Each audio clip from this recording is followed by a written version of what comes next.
So for illustration purposes, I'd like to show you how easy it is to build a graphic organizer that you can share in Jamboard. So the first thing I'm going to do is go out and show you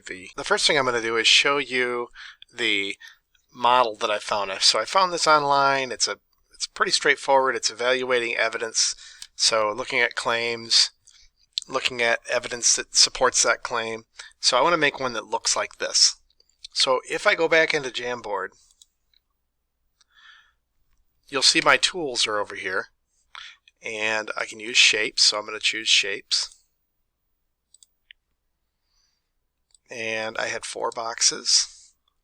So once I have the box size that I want, what I'm going to do is put it in place.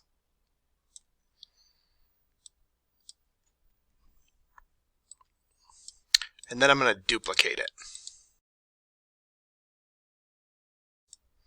Now I have all those things placed, and I can just go ahead and put text in there. So I just got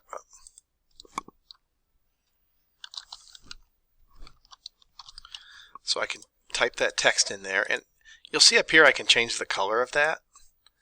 I can also change the size. So in this case I want to have it relatively small, so I'm going to duplicate that too. Students will have the same tools on their side, so they can actually put text in there the same way that you just did. So I'm going to put some more text here because I need evidence. So I'm going to click on text box, and I'm going to click evidence to support. Straighten that out. And then I'm going to duplicate that again 4 times.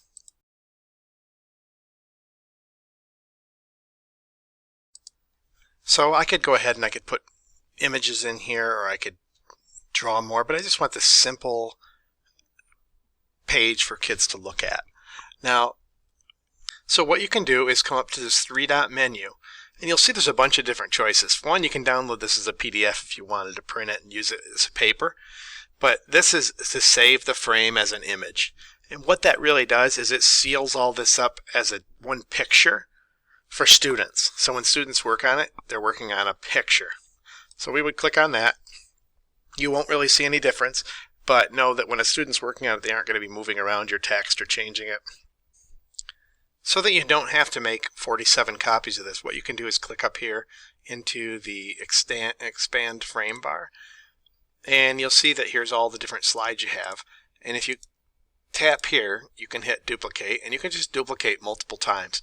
And the beauty of this is that you can have different students working on different slides at the same time, or different boards at the same time. And to me that's very beneficial. You can also add, if you wanted to add a blank in here, or you can delete, so you can really manage what you're doing in particular.